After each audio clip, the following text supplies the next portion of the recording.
আসসালামু আলাইকুম viewers, London মালা ভয়েসের পক্ষ থেকে আবারও স্বাগত জানাচ্ছি আপনাদেরকে। এখনকার যে সংবাদটি সেটি আসলে লন্ডনের জন্য খুবই ভীতিকর একটি সংবাদ।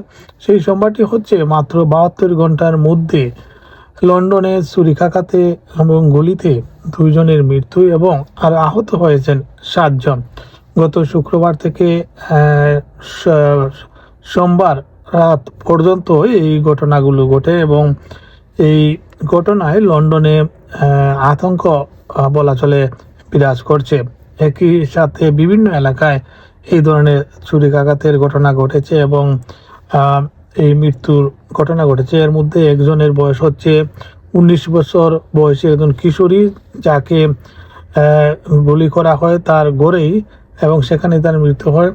এবং আরেকজন খুবই ফেমাস একজন সঙ্গীত শিল্পী, তাকেও তার গার্ডেনে ছুরিকাঘাত অবস্থায় পাওয়া যায় এবং সেখানেই তার মৃত্যু হয়।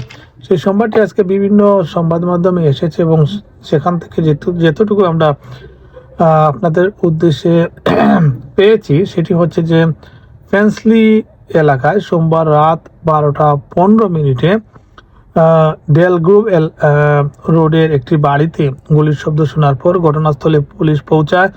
সেখানে 19 বছর বয়সী তরুণীর মৃতদেহ উদ্ধার করা হয়েছে। লন্ডনের মেট পুলিশ এই ঘটনায় হত্যা তদন্ত শুরু করেছে। এখনো পর্যন্ত কাউকে গ্রেফতার করা সম্ভব হয়নি। অন্যদিকে সিলভার টাউনে শুক্রবার সকালে রেলি রোড এলাকার একটি বাড়ির বাগান থেকে বিখ্যাত গায়ক ও গীতিকার তালাই রাইলিকে গুরুতর ছুরিকাঘাত অবস্থায় উদ্ধার করা হয়। পরে ঘটনাস্থলে তার মৃত্যু হয়। তালাইল আলী তার প্রকৃত নাম মার্ক ওয়াবাবি, ব্রিটিশ সঙ্গীত জগতে একজন পরিচিত নাম এবং এই মৃত্যুতে সমগ্র ব্রিটেন জুড়ে চাঞ্চল্যের সৃষ্টি হয়েছে।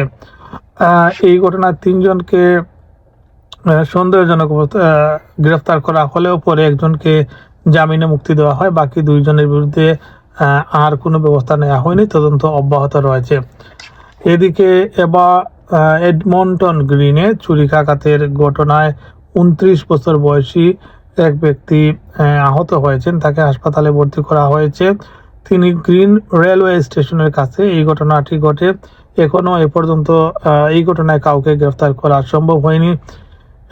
এদিকে শনিবার এনফিল্ডের একটি পাবের বাইরে ছুরিকাঘাতে এক ব্যক্তি আহত হয়েছেন, আরও একজন সামান্য আঘাত পান। উভয়কেই হাসপাতালে চিকিৎসা দেওয়া হয়েছে, তাদের অবস্থা স্থিতিশীল। বার্কিংয়ে ত্রিমুখী ছুরিকাঘাত শনিবার রাতে বার্কিংয়ের রিভার রোড এলাকার একটি সঙ্গীত অনুষ্ঠানের শেষে সংঘর্ষের জেরে 3 জন ছুরিকাঘাতে আহত হন। আহতদের মধ্যে 22 বছর বয়সী এক যুবকের অবস্থা আশঙ্কাজনক। পুলিশ ঘটনাটিকে বিচ্ছিন্ন ঘটনা হিসেবে উল্লেখ করলেও এলাকায় অতিরিক্ত পুলিশ টহল রয়েছে, যেটি গতকালকে আমরা নিউজ করেছি। অন্যদিকে শনিবার সন্ধ্যায় পপুলার রিকোর্ডু স্ট্রিট এলাকায় এক যুবককে ছুরিকাঘাত করা হয়, তাকে হাসপাতালে ভর্তি করা হয়েছে। তার আঘাত প্রাণঘাতী নয় বলে জানানো হয়েছে। মেট্রোপলিটন পুলিশ একটি পরিসংখ্যান প্রকাশ করেছে, অর্থাৎ 2026 সালের এপ্রিল মাসে লন্ডনে মোট 1130টি ছুরিকাঘাতের ঘটনা ঘটে। যদিও মার্চ মাসের তুলনায় 84টি কম, তবে ফেব্রুয়ারি মাসে 1009টি ঘটনা ঘটে। ক্রমবর্ধমান সহিংসতা ও চুরি আঘাতের অপরাধের ঘটনায় লন্ডনের নিরাপত্তা পরিস্থিতি নিয়ে নতুন করে উদ্বেগ দেখা দিয়েছে। পুলিশ বিভিন্ন ঘটনার তদন্ত চালিয়ে যাচ্ছে এবং প্রত্যক্ষদর্শীদের কাছ থেকে তথ্য আহ্বান করছে। ভিউয়ার্স, যারা এই নিউজটি দেখবেন একটু শেয়ার করে দিবেন এবং রাতের বেলায় এবং অপরিচিত মানুষজন দেখলে একটু সতর্ক হয়ে আপনারা চলাফেরা করবেন। আর যে কোনো সংঘর্ষ দেখলে সাথে সাথে পুলিশকে অবহিত করবেন। ধন্যবাদ সবাইকে।